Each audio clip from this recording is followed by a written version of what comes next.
Informez-le, commandant, que la navette du Seigneur Vador est arrivée. Oui, commandant.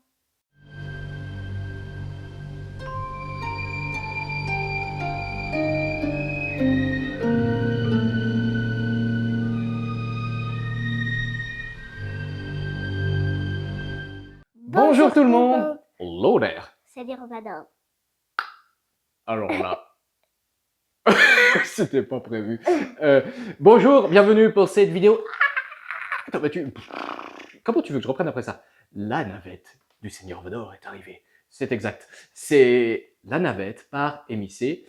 MIC Sculpture, qui n'existe plus. Si vous voulez savoir pourquoi, comment, qu'est-ce qui s'est passé avec MIC, pourquoi, ouin ouin, on est tout triste, pourquoi c'est grave, qu'est-ce que j'aurais dû faire avec eux, je vous renvoie ici en lien à la vidéo qui parle de tout ça, qui vous explique le pourquoi du comment. Aujourd'hui, on va se consacrer sur la navette à Studio Squall, en fait. C'est une énorme navette en résine, les navettes impériales, qui étaient vendues, il faut le savoir, chez MIC, sous deux modèles. On avait soit la navette comme ceci, soit le duo pack avec la navette comme ceci et la navette atterrie, la navette de l'empereur, qui est différente, puisque la navette de l'empereur, ici, sur le museau, en fait, elle a une trace grise, qu'on voit dans le Retour du Jedi. Regardez la navette, vous verrez que la navette n'est pas blanche, elle a le nez gris. C'est une navette différente. C'est mon vaisseau favori de la trilogie originale de Star Wars. Oui. Elle est superbe.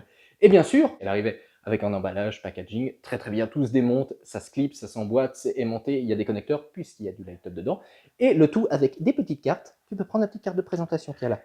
La petite plaque métallique nominative, donc j'ai l'exemplaire numéro 60 sur 75, et le certificat carte d'authenticité de chez MIC, qui est pour ceux qui veulent exposer. Alors, cette fois, il n'y a qu'un petit support en fait pour exposer, donc le choix d'exposer qu'une chose. Soit l'un, soit l'autre. On met ce qu'on préfère ou on met rien si on n'aime pas. Alors, que dire de cette navette? Cette incroyable navette, donc qui fera partie des derniers vaisseaux sortis de chez MIC, des Graal pour tout collectionneur, parce que le truc est quand même grand. Attends, je tourne. Hein. Le truc est grand. Il est grand, et si j'ai un défaut à y trouver, c'est la profondeur de la base. Alors bien sûr, la base est profonde, justement, pour avoir le modèle posé, parce qu'il ne fallait pas que le nez dépasse. Il y a beaucoup de cadeaux là. Oui, alors pour une navette de transport ministériel, hein, on va dire, oui, il y a vachement de canons. Les canons s'aimantent et ça se clipse. Ici, je vous montre aussi, ici ça s'aimante, ça se clipse, ça se déclipse. L'arrière s'aimante, les ailes se clipsent avec les systèmes, ouais, c'était mal mis, les systèmes de connexion qui passe là-dedans, puisqu'il y a un système de light-up, la tête s'aimante, et le système de light-up, un instant s'il vous plaît, je vous montre ça tout de suite, parce que c'est un petit délire, et voilà. Oh, je n'avais pas encore vu qui est derrière. Alors, ça clignote, et en plus de ça clignote, il y a le réacteur à l'arrière, que je vous montrerai bien entendu, en temps voulu. On va pas montrer ça tout de suite, on va expliquer un peu tout ce qu'il y a autour de cette navette. Alors, bien sûr, le socle, comme d'habitude, résine noire, avec cette plaque en acrylique. Alors, la grande question, puisque maintenant tous mes viewers, tous mes fans, tous les gens qui me suivent commencent à découvrir qu'en fait, en Star Wars, je m'y connais, et que je suis un fan inconditionnel et un terrible au niveau des vaisseaux, est-ce que cette superbe navette est accurate? Oui. Non. Non, elle n'est pas accurate. Alors, cette navette est basée sur le modèle Studio Squall, utilisé par ILM pour le Retour du Jedi. C'est pour ça qu'à l'intérieur, si tu regardes sur le devant, vas-y, regarde sur le devant, tu vois, il y a comme des petits personnages. C'est assez bizarre, comme c'est fait. Là, sur le dessus, tu vois? Ah oui. Et bien en fait, ah bah oui, il y en a deux. Il y en a deux, ça reproduit la maquette. C'est pas du tout juste, ça devrait pas, dans le film c'est pas comme ça, mais ça reproduit la maquette pour être plus juste de la maquette. Donc ça c'est juste. Le problème qu'on a, c'est que les deux tiges en fait qui soutiennent la verrière ne sont pas assez larges. Ça c'est le premier problème. Le deuxième problème est plus gênant. Je vais essayer de bien me mettre de face. C'est ici. La navette Tiderium, quand elle a les ailes déployées, ici, c'est pas aligné. Alors là, le problème c'est que c'est même pas aligné, ça repart vers l'intérieur. Ça doit être, en forçant j'y arrive, ça devrait être légèrement d'angle vers l'extérieur, légèrement. Donc pour bien faire, il faudrait installer des cales pour tirer. Là je suis en train de tirer, j'ai l'impression. Le problème, c'est que ce que j'ai vu, il faut tricher parce que les connecteurs, à ce moment-là, ne touchent plus. Et donc, quand on allume, il n'y a plus d'électricité. Parce que normalement, l'aile doit être plus haute. Et ça, c'est un problème de moulage et puis du fait que, bah oui, ça bouge un peu. Oui. Le poids fait que, bah voilà, mais ça devrait être beaucoup plus haut. Après, il y a quelques soucis au niveau de la sculpture. Il y a 2-3 détails qui me gênent. Et si vous n'êtes pas assez connaisseur, c'est tout simple. Vous pourrez prendre, il y a des références partout, on en a tous. Toutes les références sont là-dedans, dans les petites bibles qu'on a. Oui, papa, il a des sacrées bibles là. Et on voit très bien ce dont quoi je parle, et c'est dommage. C'est vraiment dommage. Si en termes de peinture, bon, il a voulu faire blanc cassé, Michael, et résultat, c'est bien, on a des couleurs qui sont proches de ce qu'aurait fait ILM, mais c'est pas assez blanc. Ça mériterait un repaint, mais le gros problème, ouais, c'est ça. C'est que vraiment, ça devrait être plus écarté. Surtout celle-là, il y a vraiment un problème sur celle-là. Il y en a Comme une. ça écarté. Non, alors tu vois, d'angle, on devrait être... Laisse-moi te montrer avec la carte. Toi, je te le montre à toi. Tu vois, là, c'est comme ça. Ça devrait être comme ça. Vous qui regardez à l'écran, je vais essayer de vous le montrer. C'est à peu près comme ça. Et l'aile devrait être...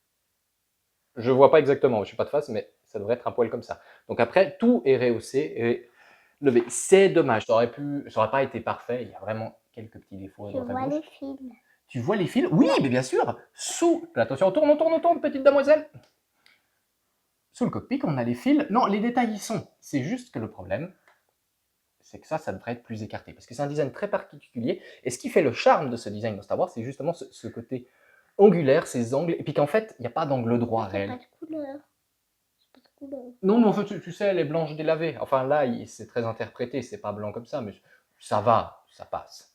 C'est pas facile à exposer, mais ça passe. Sinon, on est plutôt juste. On est vraiment sur plutôt une belle pièce. Est-ce qu'on essaye de la montrer de nuit? La lumière, bah, vous la voyez, ça clignote sur le dessus. Sur le dessus des ailes, l'aile principale, l'aileron. Sur les ailes là, ça clignote aussi dessous. Ici, là où il y a mes doigts. Les feux de position, et bien entendu, à l'arrière, les réacteurs illuminés de bleu. Pas trop puissant, c'est juste comme il faut pour donner un petit peu d'éclairage. Ça donne très très bien, c'est pas justement des spots qui illuminent toute la pièce en bleu. Donc ça, c'est vraiment très très bien. Et le fait que ça clignote, ça apporte vraiment un plus. On a l'impression que la navette est en vol et qu'elle arrive.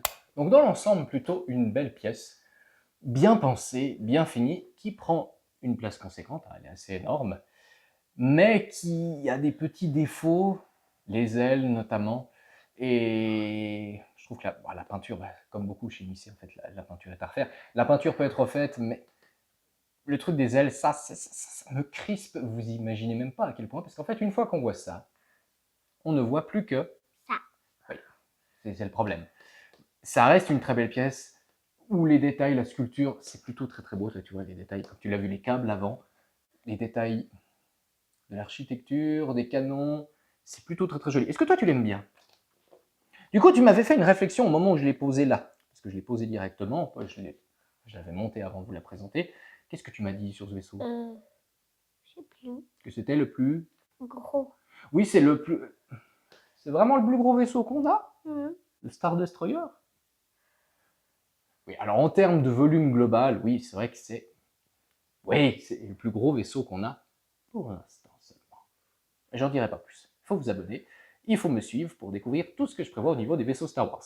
Alors, cette pièce, pour ceux qui vous êtes fous de la navette Tiberium, vous êtes fous du retour du Jedi, et ben, vous ne pouvez être que fou face à une telle pièce, qui est pas facile à caser à cause de la profondeur du socle. Franchement, c'est un poil dommage. Si on pouvait un peu bricoler pour que ça soit modulable, pour faire autrement, ça serait pas mal, parce que c'est difficile à exposer. Ça peut vite être... voilà. Toi, tu préfères la regarder comment? D'en haut, d'en bas? De là. De là? Ouais, c'est joli, c'est juste surélevé, puis elle arrive. C'est un peu comme dans le film. Mais pourquoi c'est tout gris? Là, il y a du rouge. Ah, c'est pas du... Oui, alors ça, c'est un problème de peinture. Oui, bon, j'aurais pas dû le tourner. En fait, c'est pas du rouge, c'est que la peinture est mal choisie. En fait, voilà, le vaisseau, c'est une coque, c'est une carrosserie, et il y a des plaques. Et en fait, c'est un peu le principe d'IML, il y a des plaques de différentes couleurs sur les vaisseaux, sur les véhicules, etc. Et la navette Tiberium, qui est principalement blanche, a quelques plaques de carrosserie grises, pas rouge. Enfin, pas gris qui tire sur le rouge. C'était des couleurs plutôt froides sur la navette Tiberium, donc il ne devrait pas y avoir une couleur chaude qui prend le dessus avec ce gris légèrement rouge. Voilà, mais c'est des plaques, c'est comme un pansement. Juste comme un pansement. Wouhou! Elle va finir par se péter la gueule, il faut que j'arrête. Si vous avez aimé cette vidéo, qu'est-ce qu'il doit faire? Likez, abonnez-vous, activez la petite cloche. N'hésitez pas à nous rejoindre sur Tipeee. Tipi, tipi, tipi. Pas plus loin? Pas tipi tipi tipi? Non. Ah bon, aujourd'hui non. Elle est très fatiguée, hein. Le rhume des foins, ça fait des heures qu'on fait des vidéos, il fait très chaud, donc tant pis. Donc, n'hésitez pas à nous rejoindre sur Tipeee, dont vous aurez le lien dans la description de la vidéo. N'oubliez pas d'aller regarder si vous cherchez pour découvrir notre parcours, d'où on vient, comment on travaille, etc. N'hésitez pas aussi à vous abonner à ma page Facebook et à ma page Instagram. Il y aura la review photo sur Facebook, où je vais m'amuser à faire des jeux de couleurs, lumière, noir, blanc, le faire dans le noir parce que c'est joli. Faire quelque chose de pas mal. Et peut-être d'autres présentations MIC. Je vous renvoie à la vidéo du N1 MIC, dont je vous ai mis le lien en début de vidéo pour savoir ce qui s'est passé, le pourquoi, du comment, si vous voulez en savoir plus sur Star Wars, si vous voulez en savoir plus sur MIC, si vous voulez en savoir plus sur tout ça. Eh bien, vous n'hésitez pas à me contacter aussi par message pour plus de renseignements à ce sujet. Et que dire, si ce n'est que je ne sais pas du tout où je vais la mettre, parce qu'en fait, elle devait rentrer à un endroit et le calcul, des fois, ça arrive de mal calculer son coût, et puis ça rentre pas du tout, puis ça rentre nulle part. C'est grand, hein, quand même. Un peu le bordel. Est-ce qu'on éteint?